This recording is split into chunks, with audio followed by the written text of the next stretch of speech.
Hello everyone. So students, हमारा आज का जो टॉपिक होगा वो है एक्सोजेनेटिक फोर्सेस के ऊपर। एक्सोजेनेटिक फोर्सेस क्या होते हैं? मैंने आपको बताया था कि एक्सोजेनेटिक फोर्सेस वो फोर्सेस होते हैं जनरेटेड जो अर्थ के सरफेस पर एक्ट करें, ठीक है, सरफेस पर जो एक्ट करें, या हम भी कहेंगे जो एटमॉस्फेयर से जनरेट हुए हैं, ठीक है, और अपने बहुत सारे कम्बिनेशन या टेम्परेचर और मॉइस्चर के कम्बिनेशन से इनको क्या कहा जाता है, ठीक है, जो कि टेम्परेचर या फिर मॉइस्चर के बहुत सारी एक्टिविटीज़ के साथ ये काम करते हैं, ठीक है, जैसे डेनुडेशन या डिस्ट्रक्शन फोर्सेस का काम करते हैं ये।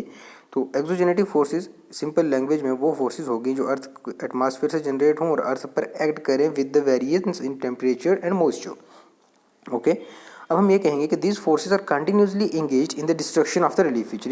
रिलीफ फीचर ये जो हमारे पास ऊपर स्ट्रक्चर्स बने हैं इनके कंटिन्यूसली डिस्ट्रक्शन करते हैं, ठीक है, और क्या करते हैं, किस तरीके से डिस्ट्रक्शन करते हैं? Through weathering, erosion and deposition. हमें ये तीनों चीज़ें जो हैं वो पढ़नी है। इसमें हम इन दोनों को इकट्ठा कर देंगे और ये टॉपिक जो है अलग से पढ़ेंगे। और इसके बाद एक टॉपिक और होगा, इसको मास मोमेंट के नाम से जाना जाता है, ठीक।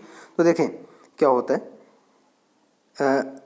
All the exogenetic geomorphic processes are covered under the term denudation. जितने भी एक्सोजेनेटिक प्रोसेसेस हैं इनको हम एक ही टर्म, जनरल टर्म के अंदर लाते हैं जो कहते हैं डेनुडेशन प्रोसेसेस। और उस टर्म को तीन पार्ट में बांट देते हैं, एक को कहते हैं वेदरिंग, एक को कहते हैं मास मूवमेंट और तीसरे को कहते हैं इरोजन या ट्रांसपोर्टेशन, ठीक है। डिपोजिशन भी हमारे पास इसके साथ ही आएगा। ओके, आज हम इसका सिर्फ वेदरिंग का पोर्शन पढ़ेंगे, बाकी जो है वो नेक्स्ट लेक्चर के अंदर होंगे। तो वेदरिंग क्या है? वेदरिंग को हम क्या डिफाइन करते हैं? मैकेनिकल डिसइंटीग्रेशन, किसी भी चीज़ की डिसइंटीग्रेशन होता है, एक लार्जर पीस को स्मॉलर पीस के अंदर बांट देना, डिसइंटीग्रेट करना, ठीक है। और and chemical decomposition of the rocks, क्या कहा कि डिसइंटीग्रेशन हो गया, तोड़ के पार्ट में बनना, केमिकली भी उसको डिकम्पोज करना, उसको केमिकली भी चेंज करना through the action of various elements of weather and chemical, ठीक है। हमारे पास जो बहुत सारे अलग अलग वेदर के एक्शन से या फिर हमारे पास केमिकल्स के एक्शन से रॉक्स को डिसइंटीग्रेट करना और उनकी केमिकल कंपोजिशन को चेंज करना, उसको कहते हैं हम वेदरिंग।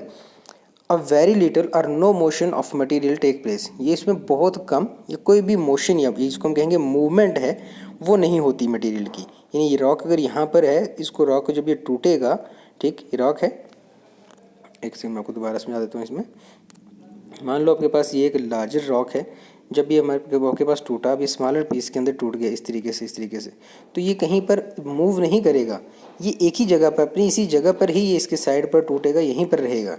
ओके, अगर मूवमेंट हुई भी तो बहुत माइन्यूट सी मूवमेंट होगी। जनरली हम वेदरिंग को तीन टाइप के अंदर बांटते हैं, ठीक है, but these are so intimately interrelated that it is practically difficult to isolate one process from the other, ठीक है। लेकिन बहुत इस तरीके से आपस में जुड़ी होती हैं कि हम इनको अलग नहीं कर सकते। ये तीनों प्रोसेसेस को, तीनों कौन कौन से हैं?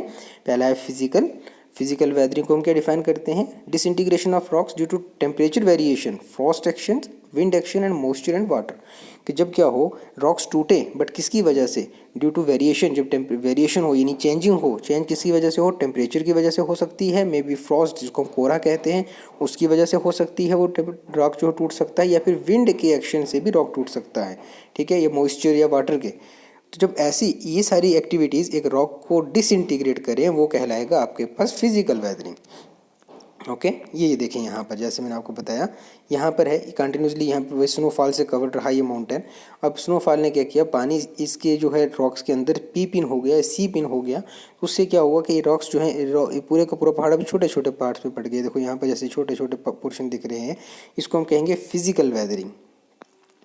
नेक्स्ट आएगा केमिकल वेदरिंग। केमिकल वेदरिंग क्या होता है कि जब डिकम्पोजिशन हो, केमिकल डिकम्पोजिशन हो, ठीक है, और डिसइंटीग्रेशन हो रॉक की ड्यू टू केमिकल रिएक्शंस हों उसके अंदर, कि उसके ना के अंदर कंपोजिशन कुछ और थी, जब कोई बाहर से एलिमेंट उसके साथ मिला तो वो उन्होंने कोई एक रिएक्शन की, ठीक है, आपस में रिएक्ट हुए और वो रॉक को डिसइंटीग्रेट हो गया, रॉक जो है वो डिसइंटीग्रेट हो गया इनटू स्मॉलर पार्ट।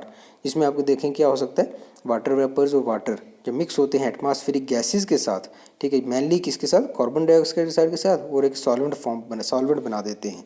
कि जब भी जो हमारे पास पानी है या उसके वेपर्स हैं वो कार्बन डाइऑक्साइड के साथ मिलते हैं तो वो एक सॉल्वेंट बन जाता है और रॉक को तोड़ देता है, ठीक है।